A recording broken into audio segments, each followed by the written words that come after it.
নমস্কার বন্ধুরা, welcome back to my channel Champa রান্নাঘর। আজ আমি আপনাদের সঙ্গে শেয়ার করব দুর্দান্ত স্বাদের কুঁদরির রেসিপি। এই কুঁদরি ভাত রুটি পরোটা সব কিছুর সঙ্গে খাওয়া যাবে এমনভাবে আজ তৈরি করে দেখাবো। তার জন্য এখানে দেখুন 200 গ্রাম মতো নিয়ে নিয়েছি কুঁদরি। এখন এই কুঁদরিগুলোকে কেটে নেওয়াটা আপনাদের সঙ্গে একটু দেখিয়ে দেবো। দেখুন, ছুরির সাহায্যে দুমুখ আগে কুঁদরির খুব ভালো করে আমি কেটে নেব, নিয়ে মধ্যিখান থেকে আমি চেলা করে নেব। এই রকমভাবে সমস্ত কুঁদরিগুলোকে কেটে নিতে হবে। কুঁদরিগুলো খেতে ভীষণই টেস্টি হয়, আর এগুলো একদম খেতে পটলের মতো লাগে। প্লিজ বন্ধুরা, প্রথম থেকে শেষ পর্যন্ত ভিডিওটি দেখবেন। ভিডিওটি কিন্তু বেশ ইউনিক, একদম নতুন ধরনের একটা কুঁদরির রেসিপি আমি আপনাদের সঙ্গে শেয়ার করছি। খেতে হবে দুর্দান্ত স্বাদের। সমস্ত কুঁদরিগুলোকে আমার কেটে নেওয়া হয়ে গেছে। কতটা সুন্দর দেখতে হয়েছে। এখন এতে দেওয়ার জন্য একটু পেঁয়াজ কেটে নেব। এখানে আমি 2টো পেঁয়াজ নিয়ে নিয়েছি, আর পেঁয়াজগুলোকে একটু মোটা মোটা করে কেটে নিতে হবে। সমস্ত সবজিগুলো কাটা আমার হয়ে গেছে। এখন একটা কড়া বসিয়ে দিয়েছি, আর কড়ার মধ্যে প্রথমেই দিয়ে দিচ্ছি 1 চামচ মতো সর্ষের তেল। খুব অল্প তেলেই আমি রান্না করে দেখাবো, আর খুব কম মশলাই তৈরি করে দেখাবো। এখন তেলটা গরম হয়ে গেলে প্রথমে কুঁদরিগুলোকে একটু ভেজে নিতে হবে। তার জন্যে প্রথমে কুঁদরিগুলোকে আমি তেলের মধ্যে দিয়ে দিলাম। এবারে একটু নাড়াচাড়া করে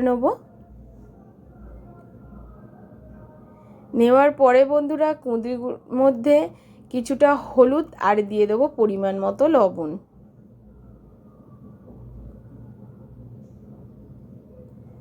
দিয়ে দিচ্ছি লবণ, আর দিয়ে দেবো এর মধ্যে একটু হলুদের গুঁড়ো।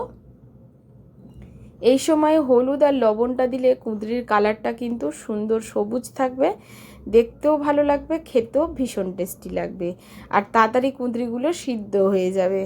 দিয়ে দিলাম লবণ, আর একটু দিয়ে দিলাম হলুদটাকে দিয়েও আবার একটু নাড়াচাড়া করে নিচ্ছি। নাড়াচাড়া করে নেওয়ার পর বন্ধুরা, এবার এটাকে ঢাকা চাপা দিয়ে 8 থেকে 10 মিনিট মতো ঢাকা চাপা দিয়ে রাখবো, লো টু মিডিয়াম ফ্লেমে। ঢাকা চাপা দিয়ে এটাকে একটু ভেজে নেব।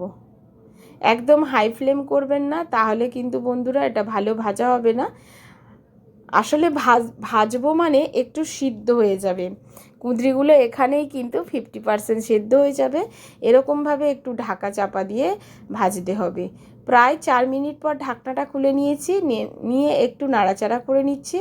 আর দেখুন বন্ধুরা, ঠিক এই পর্যায়ে এসছে।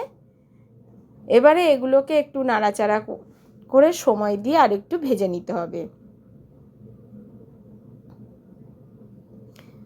এখন দেখুন কুঁদরিগুলো কিন্তু বেশ মজে গেছে, আর সুন্দর ভাজা হয়ে গেছে। এখন এই কুঁদরিগুলোকে একটা আলাদা প্লেটে আমি তুলে নিচ্ছি।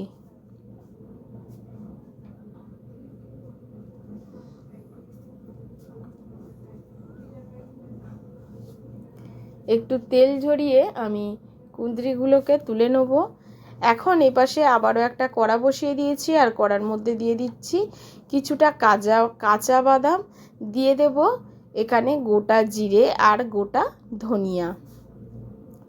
এবার এটাকে নাড়াচাড়া করে একটু সময় নিয়ে ভাজতে হবে। এটা একটা মশলা তৈরি করব। এটা এমনই একটা স্পেশাল মশলা, যেটা কিন্তু এই কুঁদরিতে দিলে কুঁদরির স্বাদ গন্ধ বর্ণ একেবারে চেঞ্জ হয়ে যাবে। খেতে ভীষণই সুন্দর লাগবে। একদম শুকনো শুকনো রান্না করে দেখাবো বন্ধুরা। এখন দেখুন মশলাটা ভাজা হয়ে গেছে, তুলে নিয়েছি। কড়াতে দিয়ে দিয়েছি একটু তেল। কুঁদরিটা ভাজার পরে যেটুকুনি তেল ছিল, সেই তেলের মধ্যে আরও একটু তেল দিয়েছি। দেওয়ার পরে দিয়ে দিচ্ছি গোটা জিরে ফোড়ন, একটু শুকনো লঙ্কা ফোড়ন, আর দিয়ে দিচ্ছি সেই পেঁয়াজটা কেটে রাখা। এবারে পেঁয়াজ, গোটা জিরে আর শুকনো লঙ্কাটাকে হালকা করে ভেজে নেব।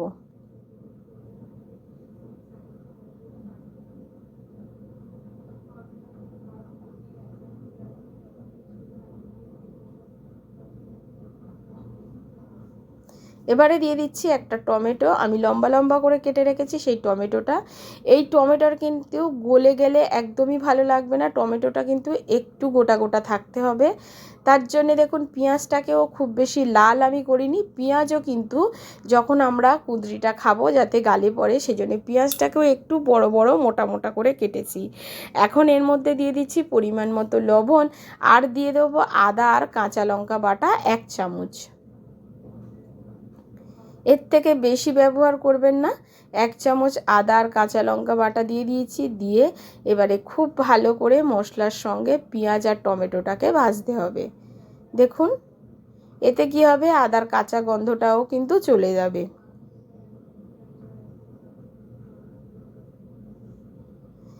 এবারে দিয়ে দিচ্ছি এর মধ্যে কাশ্মীরি লঙ্কার গুঁড়ো কালারের জন্য, যেহেতু লঙ্কা বাটা ব্যবহার করেছি তার জন্য এখানে ঝাল লঙ্কার গুঁড়ো ব্যবহার করলাম না। তবে বন্ধুরা আপনারা যেরকম ঝাল খাবেন সেই অনুযায়ী এখানে লঙ্কার বাটাটা ব্যবহার করবেন বা ঝাল লঙ্কার গুঁড়ো ব্যবহার করবেন। এবার খুব ভালো করে লঙ্কার গুঁড়োটা দিয়ে একটু মিশিয়ে নেওয়ার পরে ভেজে রাখা কুঁদরিগুলো দিয়ে দিলাম। কুঁদরিগুলোকে খুব ভালো করে আমি এই টমেটো আর পেঁয়াজের সঙ্গে নাড়াচাড়া করে নিচ্ছি। দেখুন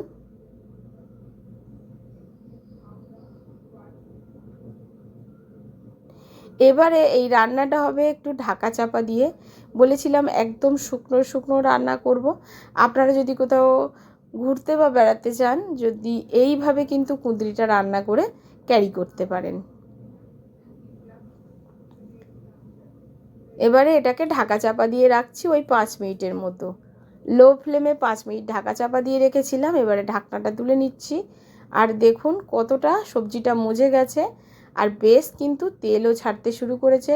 এবার একটু নাড়াচাড়া করে এটাকে রান্না করতে হবে, ভাজা ভাজা করতে হবে বন্ধুরা, যাতে এর মধ্যে কোনো রকম জল জলে ব্যাপারটা না থাকে, কারণ টমেটো আর পেঁয়াজ দিয়ে কিন্তু জল ছাড়বে। তার জন্যে কিন্তু আমি ঢাকা চাপা দিয়ে রেখেছিলাম, তাতেই কিন্তু কুঁদরিটা একেবারে সিদ্ধ হয়ে গেছে। সুতরাং এটাকে একটু ভাজা ভাজা করে শুকনো করে ফেলতে হবে। আবারও একটু কিছুক্ষণের জন্য ঢাকা দিয়ে রাখলাম 2 মিনিটের মতো। ঢাকা চাপা দিয়ে এবারে 2 মিনিট পর ঢাকনাটা খুলে নিলাম। দেখুন আরও একটু কিন্তু এটা শুকনো হয়ে গেছে। ঠিক এই রকম শুকনো শুকনো করে এটাকে রান্না করতে হবে। প্লিজ বন্ধুরা আমার এই ছোট্ট চ্যানেলে আপনাদের সাপোর্ট আর সাহায্যের খুবই প্রয়োজন, প্লিজ পাশে থাকবেন আর সাপোর্ট করবেন।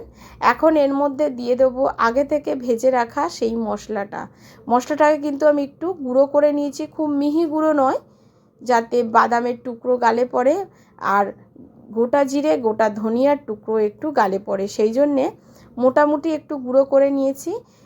তার থেকে আমি এই গুঁড়ো মশলাটা 2 চামচ ব্যবহার করলাম, আর দিয়ে দিচ্ছি 1 চামচ সাদা তিল উপরে। এই সাদা তিলটাও কিন্তু খাওয়ার সময় গালে পড়লে বেশ ভালো লাগবে। তাছাড়া আপনারা জানেন বন্ধুরা সাদা তিল কিন্তু শরীরের পক্ষে খুবই উপকারী। এই মশলাটা আর সাদা তিলটা সবার শেষে ব্যবহার করার ফলে কিন্তু এই কুঁদরির টেস্ট কিন্তু 7 গুণ বেড়ে গেল। এবারে সবার শেষে দিয়ে দিচ্ছি একটু চিনি।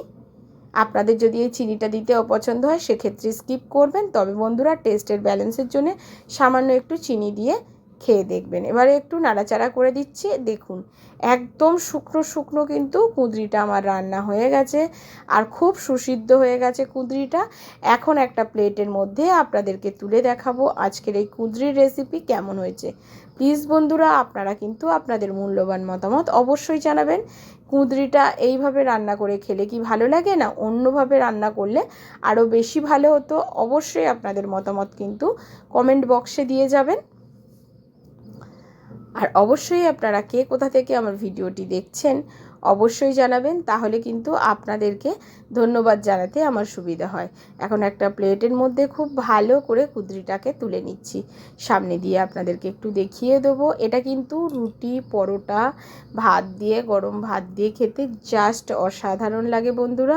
আজ এই পর্যন্ত, আবারও দেখা হয়ে যাবে অন্য কোনো নতুন রেসিপির সঙ্গে। নমস্কার বন্ধুরা, সুস্থ থাকবেন আর ভালো থাকবেন। আজ এই পর্যন্ত।